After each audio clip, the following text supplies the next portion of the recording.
Hi, Dale and Agnes and Daryl and Loka and Laureen. Hi, Matthew and Paul and Reagan and Samantha.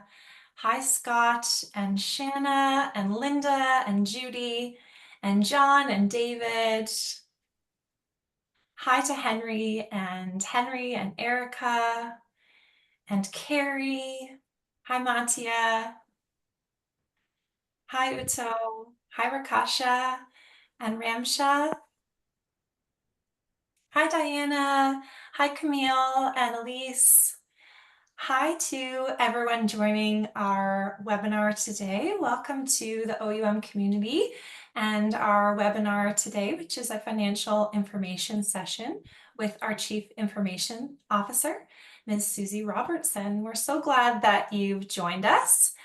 I'm Associate Professor Nicolette McGuire, and I'm our Associate Dean for Student Engagement. And we're also joined today by Ms. Shanda Gordon, who is an admissions counselor, and Mr. Greg Bieber, who is our Chief Information Officer. So we're so glad that you could all join us. And I would like to let you all know that if you have questions throughout our session, to please type them in the Q&A box and we will answer them live in the session today. And if you are joining us via recording, welcome to you as well. And if you have additional questions throughout or after the webinar, please send those questions to your admissions counselor and we'll be sure to get an answer for you.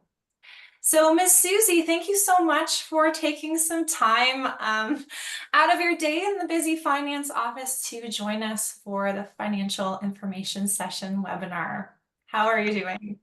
I'm very well, thanks, Nicolette. It's lovely to be here. That's great. So Susie, can you introduce yourself? Tell us a little bit about yourself. Okay. I have the inauspicious title of Chief Financial Officer and Bursar. So I come to this university I live in Australia and I've been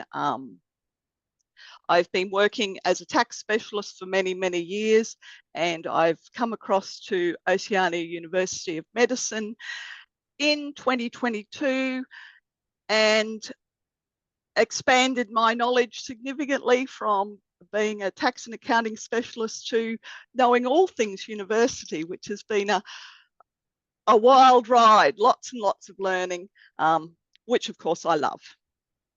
Can you tell So us a little bit about why you decided to join OUM? I was probably at the end of my road where I was in a fairly narrow field of interest and always curious, have been a lifelong learner, and the opportunity presented itself and I went, yes, that looks like me. And I think it is, and it's a very enjoyable ride. We're so glad that you've joined because you keep everything so organized and detailed and transparent, and we really appreciate that and like working with you. So we're glad that you're here. Oh, Susan, thank you. can you tell us what are some of your goals as Chief Financial Officer and for the finance office at OUM? I think for me, I want to create an environment that is transparent, that is easy for people to get the information that they need, and finance shouldn't be a problem for you. You're at the university to be a student and to learn, and we want to make the finance experience aspect of that as seamless as possible. So that's my goal. So you get through, we won't step away from the fact that you're in a fee-paying university, but we want to make that as seamless for you as possible. So lots of information, lots of transparency, and lots of availability. If you need help and you need someone to talk to, we are there. But by the same token, there are lots of things you'll be able to self-help yourself through and won't need to talk to us. Thanks. I always like to say, like, to students, I want your biggest stressor to be studying for your Mm. exams. I want all of the Yes. other things to just be easy for you, and to be seamless and transparent. So I'm really happy to hear that you've got that goal for the finance area as well. And I think that is something that we share across the various offices at Mm. OUM, is that we really just want to make things straightforward and easy for students, because the curriculum is not very straightforward and easy. So where we can, we like to be Yeah. supportive. Yep. Um, I agree, and I think we do that very well. I think so too. We'll let the students be the judge, but I agree with you, Stacey.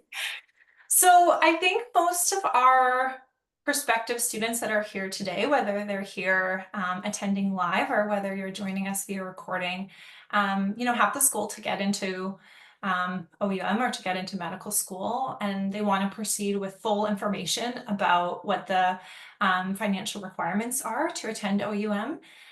They want to have low financial stress when they're a student. They want to graduate with their finances in good order, and they want to begin as a doctor with a positive financial trajectory. So I know we have a presentation today, so that the prospective students can hear kind of the nuts and bolts and details about the financial commitment of attending OUM, and also so they can ask questions about paying for their education that are important to them or important to other students as well. So you've prepared a presentation, which is fantastic, and we have some questions from prospective students that Ms. Shanda and our admissions team have gathered from prospective students as part of their work with them about finances that we're going to share today. And then anyone who is live, you are also welcome to type any of your questions as we go through the presentation in the Q&A box as well. So I'm going to pass the floor over to you now, Ms. Susie, and I'll pose those questions as they come up throughout the presentation. So please go ahead whenever Cool. you're ready, and I'll advance the slides for you if you let me know when to do it. Okay, let's flick through to number 2 and number 3. Okay, so I haven't got a lot of slides. I'm very, very interested in your questions, and that'll help me understand going forward what people in your position are looking to know at this point in time on your journey. The things I will talk about are tuition and fees. There's specific language that we use across the university for tuition fees. Now that's quite important because we have staff and students across multiple countries.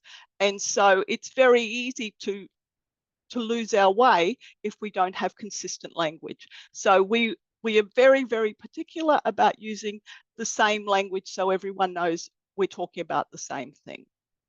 I will provide a brief program overview. That's obviously not particularly my area, but it directly links to how you pay your tuition. So from there, we will go to tuition credits, which is the method we pay for tuition, and the actual mechanisms available for you to pay your tuition. And then from there, we'll see what other things that are interesting you that we can talk about. So you will drive us from there to what we need to cover off. Nicolette, tuition and fees.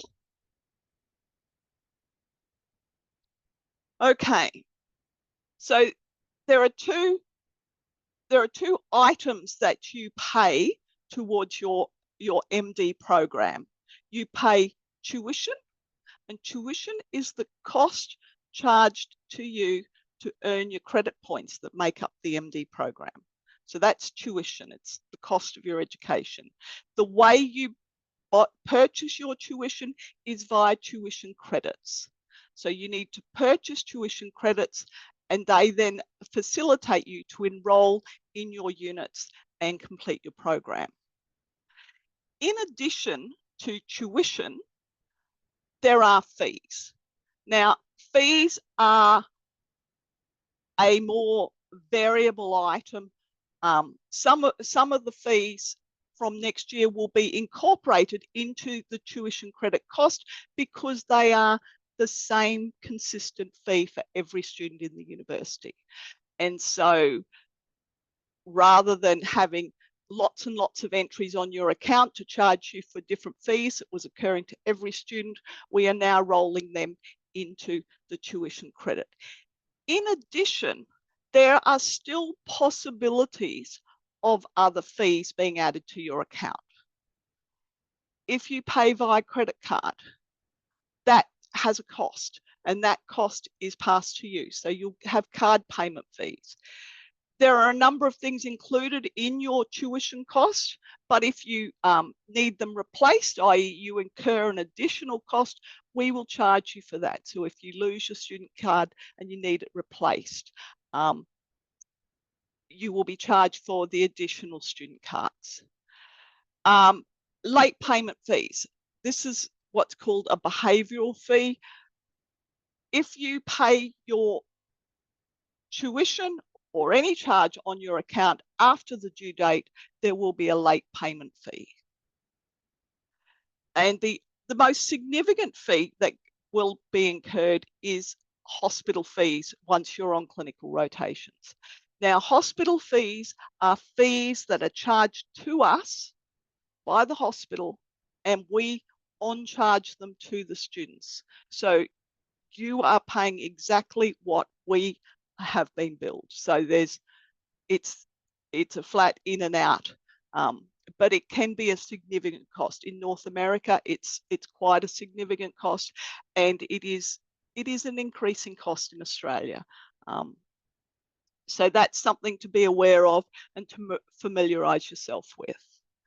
The tuition, We have a yes, couple questions about fees. yes. Okay, so the first one is what fees are not included in tuition? And does the tuition payment cover all costs? Okay, the tuition payment covers the cost of your education. It covers the cost of access to the library. It covers the cost of attending a clinical skills course in person and your A final OSCE exam to graduate. So there, and the US students will include some NBME exams, which are your prep exams for your USMLE exam. You must purchase your USMLE exam outside of our systems altogether. So they're purchased directly from the provider, I'm told. So that's what's included in your fees. So you won't ever see those bills separate. The bills that you will see separate are your credit card fee, because if you choose not to pay by credit card, you won't pay that fee. So all of the fees are things that you have a little bit of control over whether you incur them or not. So that's what's left on the account. Now, the hospital fees, it's more difficult to say you have any control over them because we take the clinical rotation places where we can get them. So and sometimes they come with fees. So all we can do about that is be very upfront with you that these fees exist. Elise has a question and wants to know what are the clinical rotation hospital fees in Australia per rotation approximately? Oh, Elise, that is a question that I cannot answer because the vast majority of our hospital fees at the moment don't have fees. However, I can see some of them starting to come in. They vary. Some of them come in as a flat fee. To go to the hospital, you pay a flat fee and then you don't pay anything else. And it doesn't matter how many weeks you're there. Some of them charge a weekly fee. There is enormous variation in that market, and it is an evolving market. So I don't want to mislead you with a number, but I can say to you it goes from $0 to $400 a week at this point in time. Thanks, Susie. Another question is, are there additional administrative fees? Well, you've got the fee that you paid to actually enter admissions So the $250 is your admin fee to have your application reviewed. There are fees when you if you withdraw from the university and you have purchased excess credits and they're to be refunded to you, there is a 25% or a refund of 75% of any pre-purchased unused credits. So that you may view as a fee. There are admin fees associated with payment plans as well. There are, yes. So if you choose a monthly payment plan, there is a percentage, I think it's 2.5%. I haven't got it on the top of my, off the top of my head at the moment, but there is a percentage admin fee on monthly plans. But if you pay as you go and you purchase each unit, purchase each credit, you don't pay admin fees. Ramsha wants to know, what's the penalty amount? And Ramsha asked this question when you were talking about the fees section on this slide. I don't remember you saying The late fee, amount, but it's not on, and it's not on here. So if you could clarify what you meant, yeah. and then say what it is. Thank you. Okay, a late fee is $25. Every time you make a payment late, a $25 charge is added to your account. Great. And then I think there's one more fees question. Oh no, two. So they would like to please explain what the intake fee covers. And a similar question. So just we'll ask them at the same time, because one is about intake fee and then the other one is about enrollment deposit. So Daryl would like to know, is an enrollment deposit required? And if so, how much is it? When a student is admitted, how much time will they have to pay that? So could you explain if there are intake enrollment deposits and when that all happens? I have a slide on that. So can we defer that until we get to the slide? That is covered. All of that question is answered on the intake fee slide that is coming up. So okay, rather than talk to it, I'll talk to it while you can look at the information as well. Okay, we'll hold Daryl's question, and then we left off on the last three lines here about tuition being subject. So can you pick up there? Okay, so tuition is subject to an annual increase. We use CPI as our guide. Obviously, we also look at what it's costing for us to deliver the program to you. Every year by the 1st of September, we will publish the tuition credit cost for next year. So from 1st of September this year, you will be able to find on the OUM website the cost for tuition credits next year. So that information hasn't been confirmed at the moment, so we can't tell you today, but by 1 September that information will be available. And fees are subject to annual review and update the cost to supply. So I think I've already covered that one off. Can we move on to the next slide, please, Nicolette? Okay, so some more language. Pathways. So you are on an MD program, and within our MD program, there are two pathways. There is the standard pathway, and that is the pathway that is taken predominantly by Australian, New Zealand, and Samoan students, and it will take you approximately 4.5 years to complete that. And I'll talk about the phases separately. The second pathway is the USMLE pathway, and this is the pathway that's taken by students in North America. It has 6 months longer because between the preclinical and the clinical phase, the students need to sit the USMLE exam, and there is a 6-month preparation program or 20-week preparation program that is run for you in that period. So in total, the North American students on a USMLE pathway are expected to complete their program in approximately 5 years. right? If you wish to practice in North America, you must take the USMLE pathway. Now, within the pathways, you will see that there are 3 phases. There is the preclinical phase, which is 2 years. There's the transition phase. Now, in the standard pathway, the transition phase is 6 months. In the USMLE pathway, it is 1 year, and that is that additional USMLE prep course that I just talked about. And then everyone has 72 weeks of clinical rotations, which is expected to take about 2 years to complete.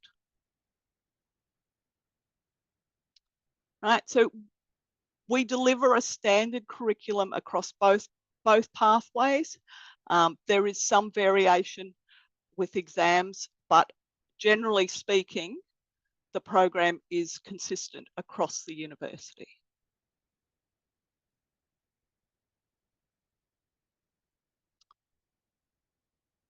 Are there any questions that have come up about the pathway, Nicolette? Yes, Matthew has a question. Are there extra fees for the online service for US students, online students, those in the USMLE pathway? No. No, there is no credit points attached to the USMLE prep course, and so therefore there is no charge for it. Thanks. I think also Matthew's question is speaking a little bit that there's the potential that he's thinking there's an online service that is for North American students that is not for Australia, New Zealand, and Samoa students. So just to clarify that as well, that all students in the preclinical phase, whether you are in Australia, New Zealand, Samoa, or North America, are taking your classes online, and so there's no additional fee for that. It's included within your tuition and fees. Right, Susie? I presume so. That moved out of finance, and I didn't know the answer. Okay. And I think that, this is a non-finance question from John, but I can answer it. So John wants to know, do Canadians have the option to stick to the standard pathway? So Canadians and those in the US take the USMLE pathway to ensure that they have access to rotations both in the US and in Canada, because students who are doing clinical rotations in the United States have to have passed the USMLE Step 1 for nearly all clinical rotations within the US. And Erica wanted to know, are we able to condense the USMLE to 4 years or 4.5 years? It's not something that we would recommend. You would need to plan for the time that is required for preparation and passing of the USMLE. And there is a clinical transition course, including clinical skills, etc., during the transition phase. So you have to still complete that transition phase, even if you are taking the USMLE Step 1, Erica, and others who wanted to know. Okay, I think we can move on to the next slide, Susie, unless there's anything else you wanted to share about this one. No, this is very close to the edge of my field of knowledge, so I'm keen to move on to things I know I can talk about. Okay, great, we'll move on. Okay, so we talked about the phases. So you access the phases by purchasing tuition credits. So the preclinical phase and the transition phase, you purchase preclinical tuition credits. You need 102 of those credits to get through those first 2 phases.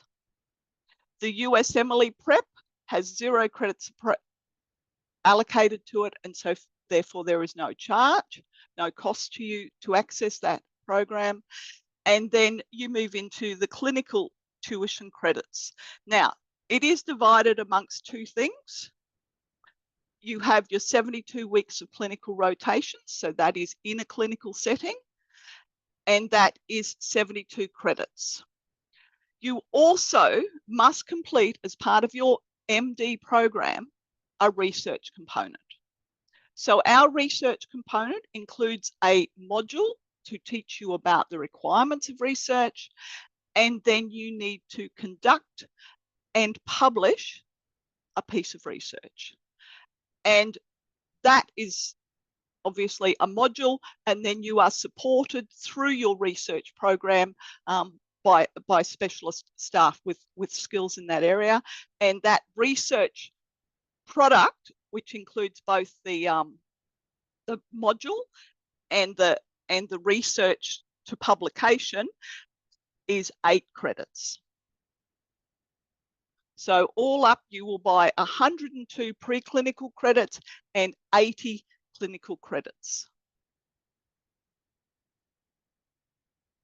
Or you will earn the credits and you will purchase tuition credits, to be most correct with my language.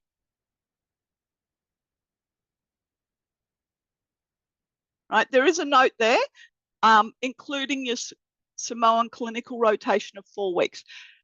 As part of our program, we are a university based in Samoa. You are required to do a 4-week clinical rotation in Samoa. That's a minimum. My understanding is you can do more than 4 weeks, but you must do at least 4 weeks. So there is cost associated with that. There is cost associated with getting yourself to Samoa and supporting yourself for 4 weeks in Samoa. Though I would say the cost of living in Samoa is quite low, but it's not necessarily cheap to get there. So that's something to be aware of. My experience talking to students who've been to Samoa, and having been to Samoa myself and met students there, both American and Australian students there on rotation, it was the highlight of their clinical rotations. They,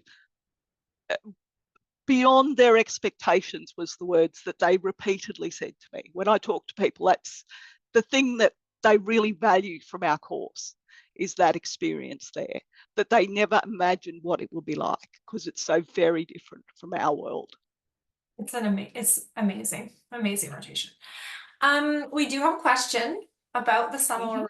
What is the approximate cost to travel to Samoa to do the required rotation? And before you answer that, I want folks who are new members to the OUM community today just to note that we do have students from Australia, from New Zealand, from Samoa, from Canada, and the US. So if you think about, if I were going to plan a trip with people from all of those areas, what would the approximate cost be for each of those areas? Well, it would be different for all of those. So Susie, could you answer that question to the best of your ability?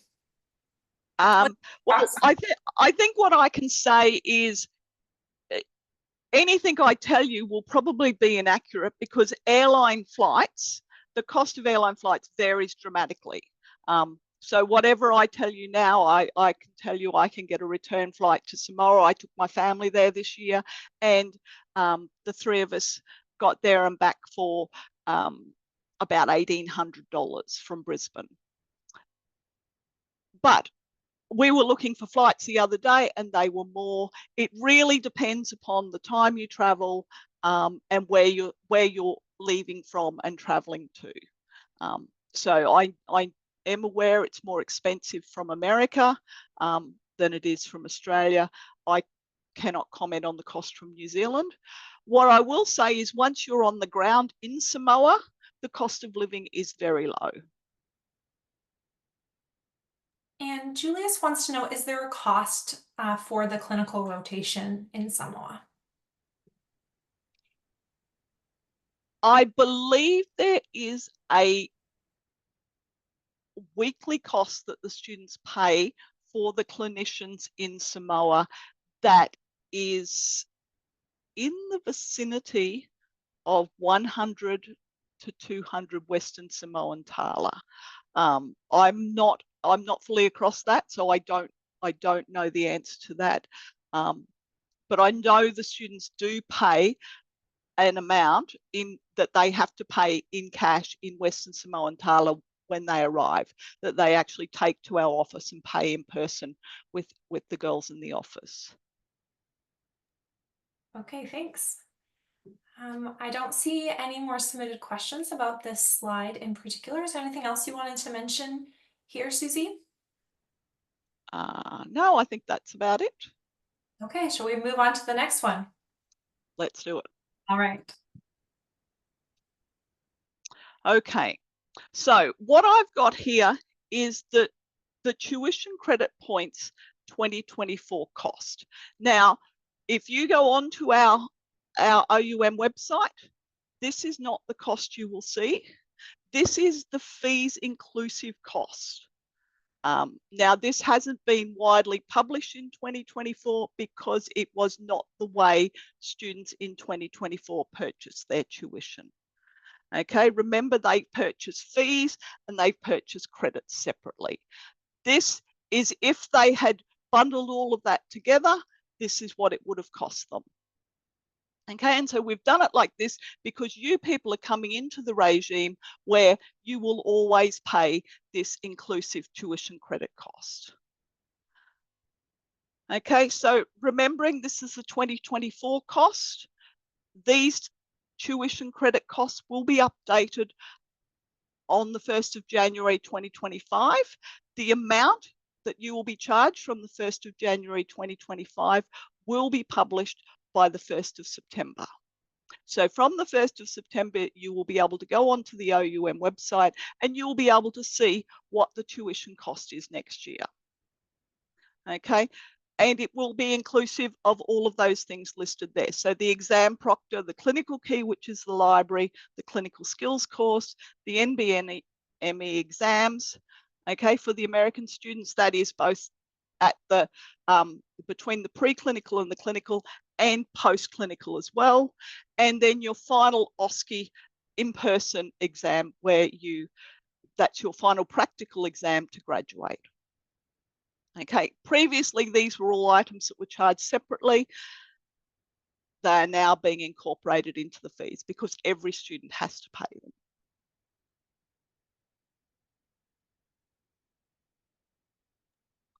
We have a couple of questions about monthly costs. Can we move on to that in a minute? Okay, sure. Okay, let me just see if there's any about credit points in particular.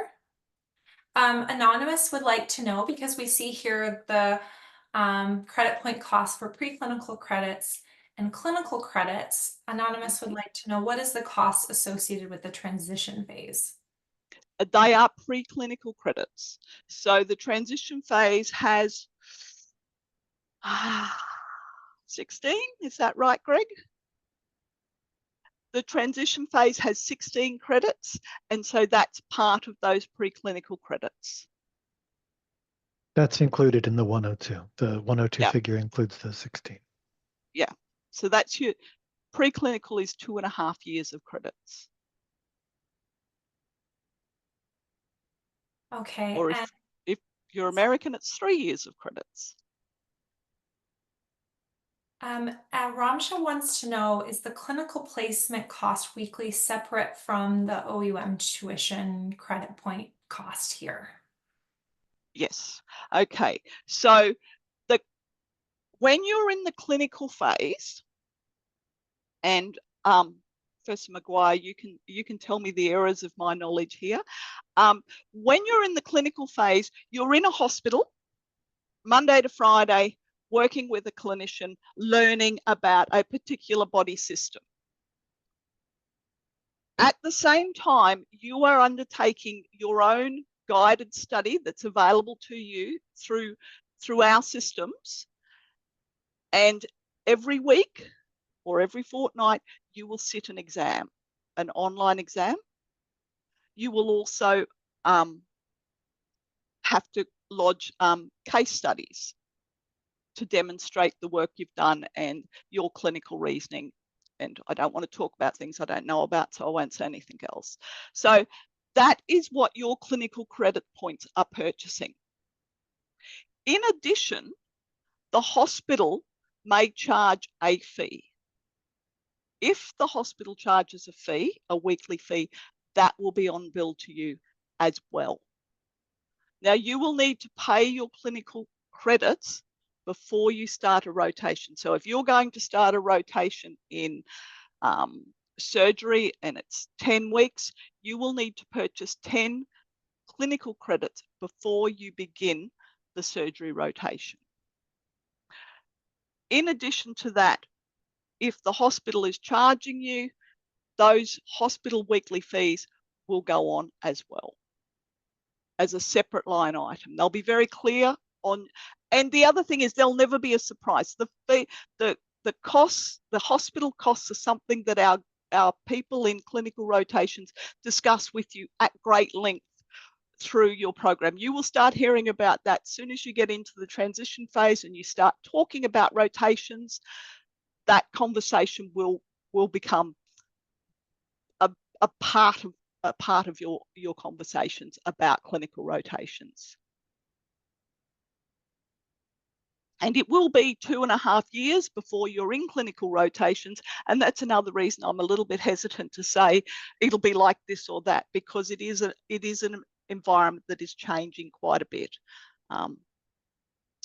So I don't want to be particularly definitive and tell you it's going to be one way when by the time you get there, it's actually has morphed and we've secured lots of free places or whatever. But certainly that's our goal, is to negotiate as many places that don't have charge as possible. Linda has a question. She may have been looking at this table that shows the 2024 costs for tuition credit points, and then seen that the tuition will be updated for 2025 on September 1st of this year. And she would like to know, what if one decides to pay the tuition this year? So if they're starting in 2025, but what if they decide to pay now? You can purchase tuition credits once you're enrolled and you've paid your matriculation fee and you're in the system. You can purchase as many tuition credits in advance as you wish. There is no limit to say, no, you can't buy next year's credit points now. You absolutely can, and then you will obtain them at the year's price where you purchase them. So if next year you purchase all your tuition credits for your whole program, you will get them at the 2025 price. If you even purchase some of them, they retain they will still be a tuition credit regardless of what you paid for them due to the year that you purchased them in. Okay, and then one final question, I think, unless there are more come into the Q&A box. We can see on the table the cost for a student in the US, in Canada, in Australia, in New Zealand, and in Samoa. But the question is, what currency do I pay in? Your local currency. So all of those charges are local currency charges. So if you're in New Zealand, you pay in New Zealand dollars and you pay that amount that's there. If you're in Australia, you pay in Australian dollars and you pay that amount that's listed.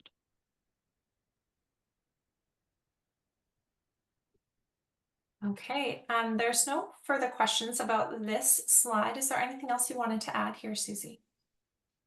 No, let's move on and see where we go next. All right, I'm ready. Okay, I knew I didn't need to talk about monthly too far in advance. Okay. Right, so you know now what you have to purchase to purchase your tuition. You need to purchase tuition credits. This is the payment, the options for you to purchase those tuition credits. Now, your first option, I like to list down because, in a blue sky world, we'd all be able to pay in full in advance. So you can purchase up to all of your tuition credits up front. And that locks in the price at the time you do it. You can purchase any proportion of that up front, or the minimum you must purchase is number 2. So number 1 is the lot. Number 2 is just what I need to get through the units. Okay, and that's what we call pay as you go. So we've got a unit starting on Monday, and all the students for the last couple of weeks have been busily purchasing 8 credit points, 8 tuition credits, so that they can access that unit starting on Monday. Now, as soon as they pay, they were automatically enrolled up to a certain point, and now I'm manually chasing up the last few students who haven't paid and getting them enrolled as they pay. So they're the two extremes of purchasing tuition credits. Now, the advantage of purchasing tuition credits is there's no admin fee. Okay, if you pay by a credit card, you will have a credit card fee, but there is no admin fee associated with purchasing tuition credits.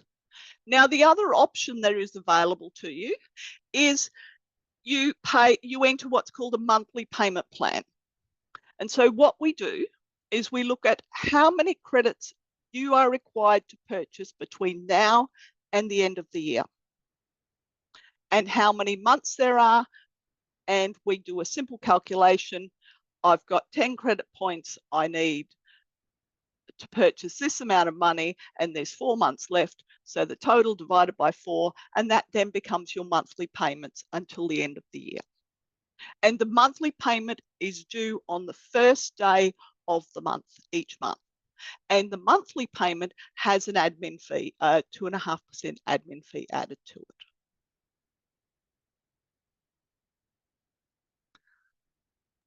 So they're your 3 options. One of the questions is, what payment options do I have? So these are the 3 options that students have to pay their tuition. Okay, great. Yes. And another question is, can I pay with a credit or debit card? And maybe you could just give the options for how students actually, what are their options for payment? Okay, so once you get into our student information system, which we call SIS, okay, so that's another word that you'll hear us using, there is a payment option or an account section of your SIS file. And within that, you can purchase your credits, and it will then take you to the various payment options. So it'll offer you to go and give you some bank details. So if you want to go to your bank and sort out a transfer pushed from your bank, that's one option.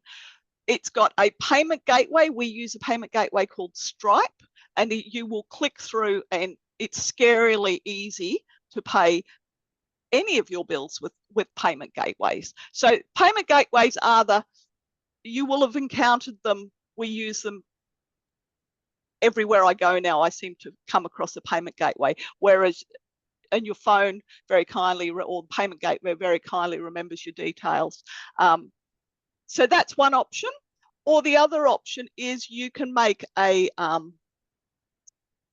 transfer through to our account, and that then obviously no credit card that way, and also you will avoid Stripe fees if you pay that way, because Stripe is a provider, and they will put some fees on the transfer cost.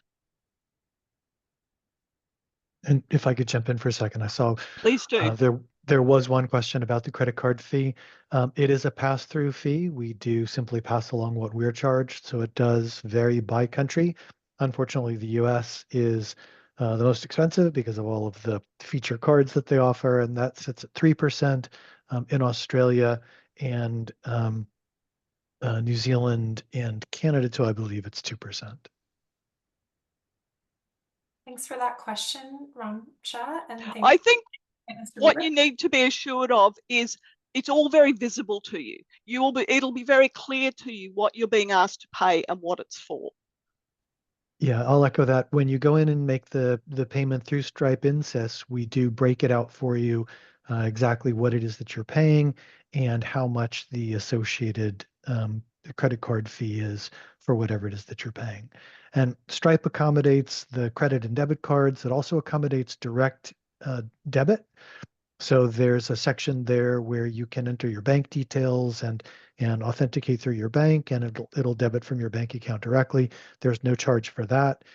As Susie mentioned, if you initiate the electronic transfer to our account from your bank, there's no charge for that. It is only for the card processing.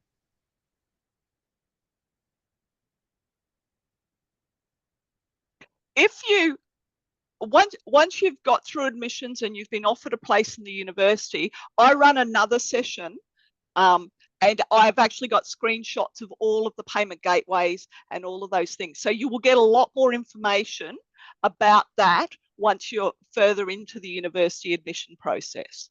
So this is a very high level overview to give you an idea of how it's going to work for you. But the actual nuts and bolts, you'll get much more information as we progress through to starting studying in January 2025. Don't want you to be stressed about Stripe. It's straightforward for you. Susie, would you like to answer questions about monthly payment plans now? Yes, please. Okay, so there's one from David, one from Anonymous, and one from Malik. So David wanted to know, what is the monthly payment for the first year in US dollars? And then Malik wanted to know, on average, with all fees and tuition, what is the estimated cost a month for each student? And Anonymous asks, can I ask approximately how much a monthly payment would be for Australian students? So can you talk a little bit about monthly payments for students in various jurisdictions? Okay. I am not going to go down the path of giving you numbers right now, because those numbers will be dependent upon the 2025 tuition cost. Okay, so anything I tell you now could well be wrong, because that 2025 tuition cost hasn't been determined. But you will need in year one, you will need, I think, 40 credits, preclinical credits. So what you need to do is you need to multiply 40 by the cost of the tuition credit. You are going to purchase 10 credits in your matriculation fee. 8 of them will be preclinical and 2 will be clinical. So of the 40 tuition credits that you need for your study, 8 of them will be paid in your matriculation fee. So therefore your monthly payment will be, and this is the first part, there's a second part coming, 32 tuition credits. So 32 tuition credits. Now the other thing that you start purchasing, you're enrolled in your research module automatically when you complete your general principles, which is your first unit. So once you complete general principles, you will be enrolled in the research module, and it is a self-paced module that you are encouraged to complete over. Nicolette, can you tell me the time? The research module, you can complete it over the duration of your degree, but it's encouraged for you to complete it prior to your clinical rotations and before the end of your clinical transition unit. Okay, and part of that is you're charged two clinical credits in your matriculation fee.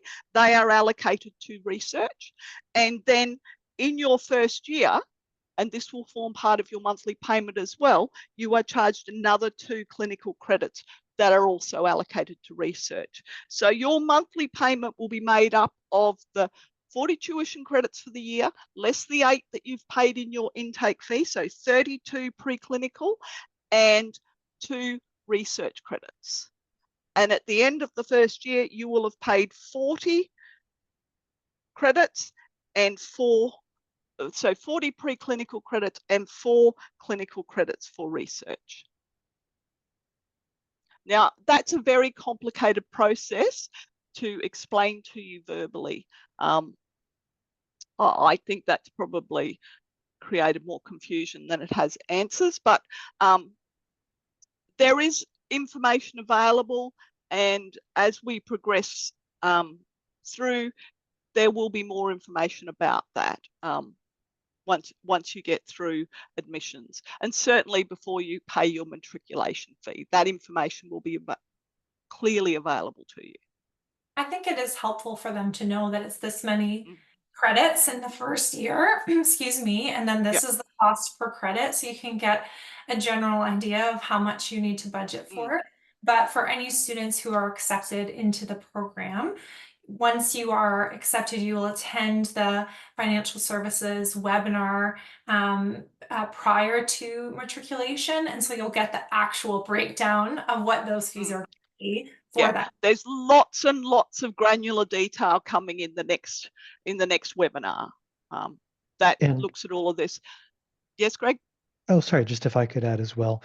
The payment plans are self-service, if you will. You can set them up at any time, which means that there is a variable number of months. If you start it in January, then you can break it out over 12 payments. If you start it in March, then you're only going to be breaking it out over 9 payments.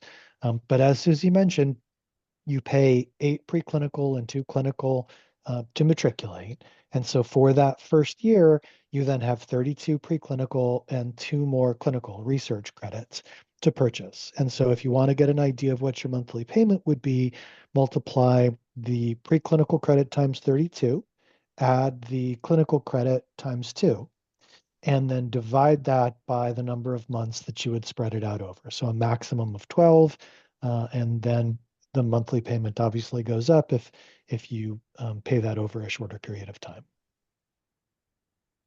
So for students who would be starting in January in our 2501 cohort, would they then have 12 monthly payments for 2025? It depends when they elect into it, because they do not have to make a selection until the end of general principles, essentially, because they've already paid for general principles in their matriculation fee. So no further tuition is payable until the next unit. At that point, they will either need to purchase the credits for the next unit or elect into monthly, and then it'll divide by the number of months. Now, if you want to make that more manageable, you can go and enter your monthly plan in January and pay for 12 months. And so it's the same price, it'll just be spread over a larger number of payments. So just because we've touched on it and there is a question about the intake fee that's due December 1st for accepted applicants. So that's what you've been discussing about the... Yep. Next slide. Well, I'll just go to the next slide then. So how about we do that? There we go. There we are. Okay, so this is you're going to pay your $250, you're going to have an admissions interview, you're going to provide a whole lot of documentation, and then you're going to be offered a place in the university. To secure your place in the university and matriculate, you need to pay your intake payment by the 1st of December. Now, this intake payment is directly applied to your tuition. Okay, so this money you pay is purchasing you tuition credits. It's not for anything else. It is entirely paying your first block of tuition. Okay, so this is the intake payment that you will be asked to pay by 1 December, depending on which country you're in. And you will see there that you purchase eight preclinical credits, which will be applied to general principles, which is your first unit, and then 2 clinical credits that will be applied to the research component, which is the module and the project. So, and here we are. Here's what the rest of 2025 will look like. You've got Unit 2, cardiovascular system, 12 preclinical credits. Unit 3, urinary system, 10 preclinical credits. And Unit 4, pulmonary system, also 10 preclinical credits. And then the 2 additional clinical credits by the 31st, that should say December 30, 2025, which will be applied to research.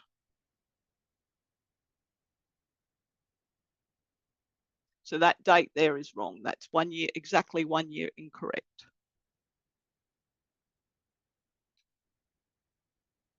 The 2 clinical credits by 31st December 2025.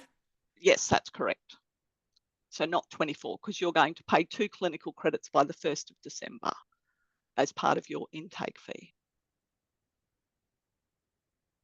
We do have a question about if there is any scholarships or financial aid available. We have scholarships available for students who are residents of Samoa. So we're a university established in Samoa with the aim. One of our missions is to provide and train doctors for Samoa. So that's our philanthropic purpose that we undertake as part of the operation of this university. And so other than those students, there are currently no scholarships, no other scholarships available from Oceania University of Medicine. That said, I am aware of various students who, through other programs completely unrelated to the university, have been able to secure funding and grants and things in their local jurisdiction based on their jobs or whatever they do, but it's nothing to do with us. It's only when they contact me and say we're paying for this student's tuition that I become aware of it. So I would encourage you to be aware of what's available in your community and what concessions, if any, may be available. Obviously, lots of communities need doctors, and so I am aware that there are sometimes things come up to incentivize people to do medical training, but it's very local. And to be honest, I don't know a great deal about it.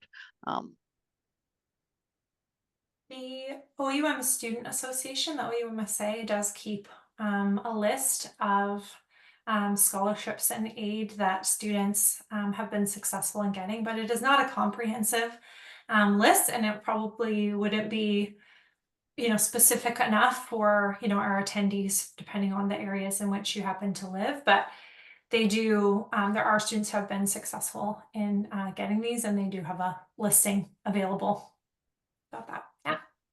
Yeah, there is things available outside of what we offer, but they're not something that I've become familiar with particularly. And a lot of places that offer credit, as part of us being registered with them as a provider, we are not allowed to promote that. So that's an interesting situation as well.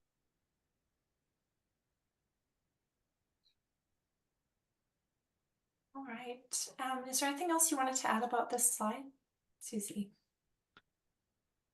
No, I think we're good.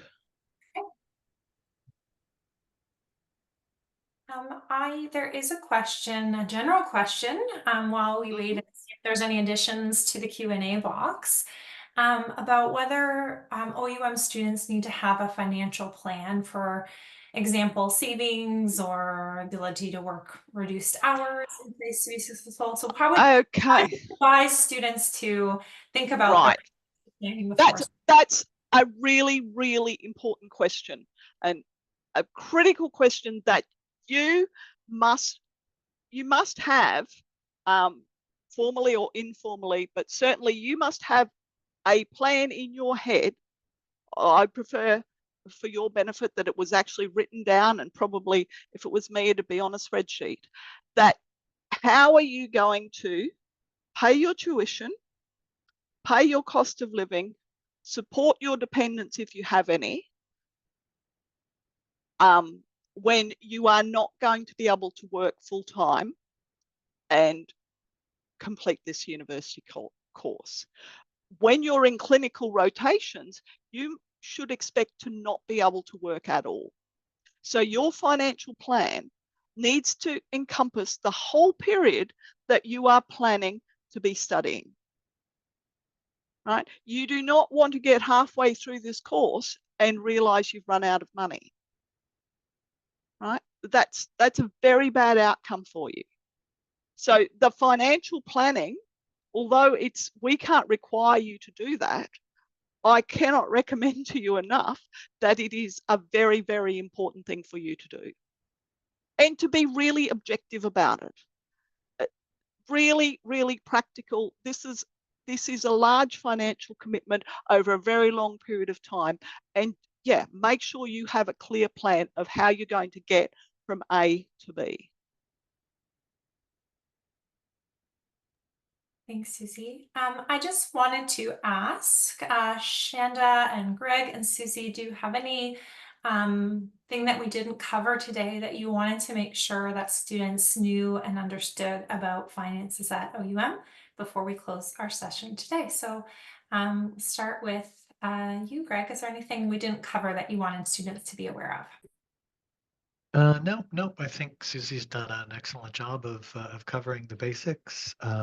I would stress to everyone, just reiterate what she said, that you can purchase as many credits as you like at any time at the current cost per credit, and those credits stay with you. So if you want to purchase the entire program all at once at 2024 prices, then you have those credits to use through your entire career, and the CPI increases don't impact you.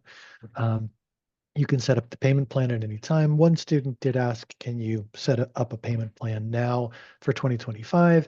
No, the payment plans only do run for 1 year, because when you're on a payment plan, you are just purchasing the credits at that current year's price. So the payment plans are never greater than 12 months in duration, and they are just for the number of credits that you're going to need for that 1 year. I'll reiterate that the current published cost per credit are the 2024 prices.